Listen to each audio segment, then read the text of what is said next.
हाँ, तो मुसलमानों की क्या चूड़ी टाइट करेंगे और कितने दिन रहेंगे? बताइए, मुसलमानों की चूड़ी टाइट करके कितने दिन रहेंगे? क्या मुसलमानों के प्रधानमंत्री नहीं है वो?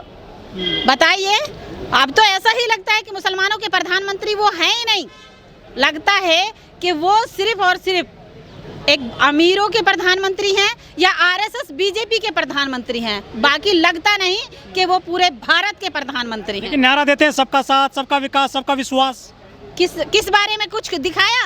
आज तक सबका साथ, सबका विकास और सबका विश्वास कुछ दिखाया उन्होंने? नहीं दिखाया। बिल्कुल सच है। वो मशीन क्यों नहीं बनती जो गंदगी में उतारी जाए? वो मशीन क्यों नहीं बनती जो गंदगी में काम कर सके? गंदगी में काम आज भी हमारे मतलब SC ST समाज के लोग काम कर रहे हैं। आज ये नहीं कि केवल SC समाज के कर रहे हैं, SC ST माइनॉरिटी सब लोग काम कर रहे हैं, ब्राह्मणों को छोड़ के, मनवासियों को छोड़ के। में मर जाते हैं बहुत सारे लोग। हाँ, मर जाते हैं, लेकिन वो मर जाए तो वो तो गरीब है ना। गरीब तबके के लोग मारे जाएंगे तो क्या फर्क पड़ता है? तो मशीन क्यों नहीं बना रहे हैं सीवर वाली? वो चंद्रयान पे मशीन पहुंचा दी उन्होंने। हाँ, अरे सीवर वाली क्यों बनाएंगे? जो सीवर में काम करने वाले हैं वो तो चाहते हैं कि वो जल्दी से जल्दी मर जाएं। वो अमीरों के लिए काम करते हैं। मोदी जी अमीरों के लिए काम करते हैं। अमीरों के मोदी हैं वो, अमीरों के प्रधानमंत्री हैं वो, गरीबों के नहीं। गरीबों के बारे में तो वो सोचना ही बंद, उनका सोचना ही बंद है। उन्होंने ये कहा है, उनका कहना ये है, वो कहते थे कि मतलब मैं देश से गरीबी को हटा दूंगा। अब उन्होंने ये कसम खाई है, मैं देश से गरीबों को हटा दूंगा। गरीबी नहीं, गरीबों को हटा दूंगा, ये कसम है उनकी। मैं तो वैसे चांद नहीं पूजती, मैंने कभी चांद नहीं पूजा है। अच्छा। जी, चांद कोई पूजने की चीज़ नहीं है। चांद एक ऐसी चीज़ है कि जैसे नीचे ज़मीन है ना, वैसे ही चांद एक रोशनी देने के लिए, रात में रोशनी देने के लिए चांद बना है। मोदी जी ने बड़ा काम कर दिया ना, चांद पर मशीन पहुंचा दी है। तो किसका पैसा लगाया है? मोदी जी अपना पैसा लगाया है। मोदी जी ने अपना पैसा लगाया है, अपने बाप दादा का पैसा लगाया है। लेकिन मोदी काल में पहुंचा ना चंद्रयान। हाँ, मोदी काल में पहुंचा, तो मतलब ये बताइए कि वो हमारे जनता के पैसे से पहुंचा है, ना कि मोदी के पैसे से पहुंचा। और वो मोदी जी साइंटिस्ट नहीं है।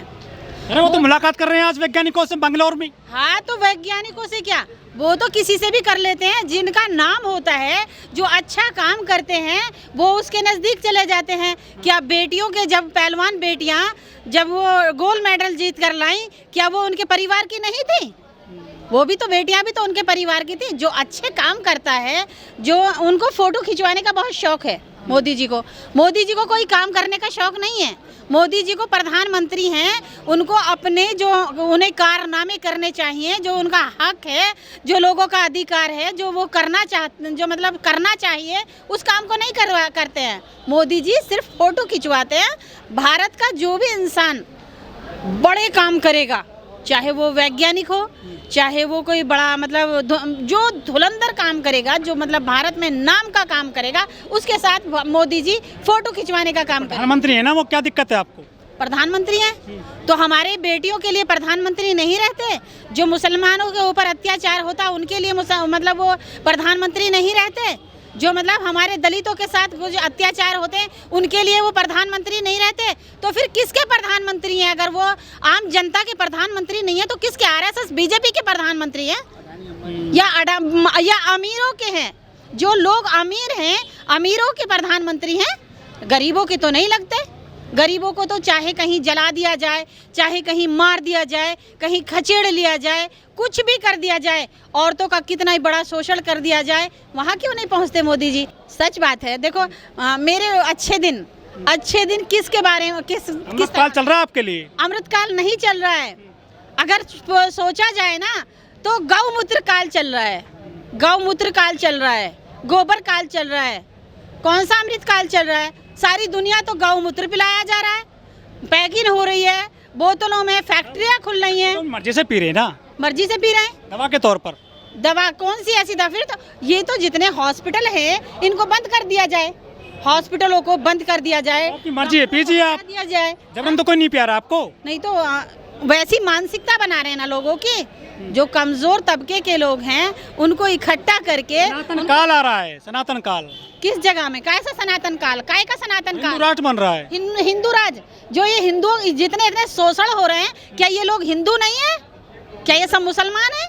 कौन है ये लोग? जितने लोगों पर शोषण हो रहा है, क्या वो हिंदू नहीं है? फिर कौन से हिंदू? कोई हिंदू नहीं, केवल वो हिंदू हैं जो आरएसएस और बीजेपी के हिंदू हैं, वो हिंदू हैं, और किसी के लिए सनातन पक्का नहीं हो रहा है। अच्छा हाँ, हिंदुओं का संविधान आएगा तो वो तो पहले से ही लागू है। अभी हमारा संविधान जिसको वो बाबा साहब भीमराव अंबेडकर ने बनाया, वो लागू कहाँ है? बता दीजिए, लागू कहाँ है?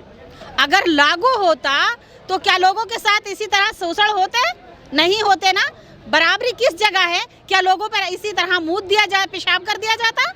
क्या लोगों को इसी तरह से, अगर उसको संविधान है लेकिन संविधान सभा में वो रखा हुआ एक तरफ पड़ा हुआ है, और उन लोगों की आज भी मनुस्मृति लागू है। जो मनुस्मृति जो कहते हैं ना कि मनुस्मृति जला दी गई, वो जलाई नहीं गई, आज भी चल रही है, दौड़ रही है, और वो संविधान को दबाते चले जा रहे हैं। और संविधान वाले जिनको संविधान के हक से, संविधान से हक मिले हैं, अधिकार मिले हैं, वो लोग बोलने को तैयार नहीं है, डरते हैं। जब सीएनआरसी आंदोलन चल रहा था तो सारे मुसलमानों ने बाबा साहब की फोटो लगाई हुई थी, संविधान लेकर चलते थे रैलियों में। अब वो कहीं नजर नहीं आ रहे जब बाबा साहब के संविधान पर आँच आ रही है। कौन कह रहा नहीं आ रही है? कौन कह रहा नहीं आए? यहाँ भी अभी मौजूद होंगे। और जब देखो सभी लोगों को, हम भी मुसलमान हैं, और मेरे साथ भी यहाँ टीम आई हुई है। हम अपना जो है ना, मतलब संविधान के लिए हर जगह हम कुछ भी करने के लिए तैयार हैं। कौन कहता है कि मतलब संविधान के लिए बाहर नहीं निकल रहे मुसलमान? कौन कहता है कि मुसलमान संविधान के लिए बाहर नहीं निकल रहे? आपके नेताओं ने एक भी बयान नहीं दिया, ना कोई वो किया है ट्वीट। हमारे कौन से नेता है भाई? कौन से मंत्री हैं हमारे? बताइए, कोई मुख्यमंत्री देखा है हमारा? कोई प्रधानमंत्री देखा है हमारा? कोई राष्ट्रपति देखा है हमारा? सारे तो बेचारे ऐसे ही, मुसलमान तो थर्ड क्लास के लोग हो चुके हैं। हम तो कभी डरे ना किसी से डरेंगे, और हक की बात कहते हुए आए हैं, और हमेशा हक की बात कहते रहेंगे। हम अल्लाह के सिवा किसी से नहीं डरते, किसी से भी नहीं। मैं तो अब ये भी है कि कुछ लोग कह देते हैं कि तुम्हारे मौलवी तुम पे मतलब फतवा जारी कर देंगे। मैं फतवों से भी नहीं डरती, क्योंकि मैं फतवों को पूछना चाहती हूँ, मुझ पे किस बात के लिए फतवा जारी कर रहे हो, ये पूछना चाहती हूँ। अगर इस तरह का कोई कहता है कि तुम पे फतवे जारी हो जाएंगे, फतवे जारी जब होंगे जब मैं कुछ गलत बोलूँगी, मैं संविधान के उससे और मैं इंसाफ के लिए तरीके से बिल्कुल सच बोलती हूँ, चाहे जो भी हो जाए। कितनी मुझे धमकियाँ आ गई, मैं धमकियों से भी नहीं डरती। मुझे कौन दे रहा है? अब ये क्या बताऊँ भाई? आरएसएस बीजेपी के लोग हैं जो धमकी देने वाले हैं, वह लोग हैं। आरएसएस बीजेपी के लोग हैं जो मुझसे, उन्होंने मेरी इज्जत छीन ली, ठीक है। अब कहते हैं इससे भी ज़्यादा कुछ और कराना चाहती हो।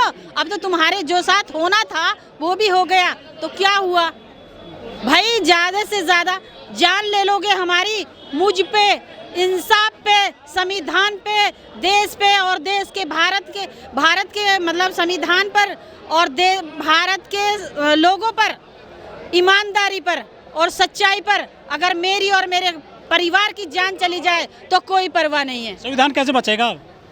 संविधान कैसे बचेगा? वो संविधान को हिला हिला कर देख रहे हैं।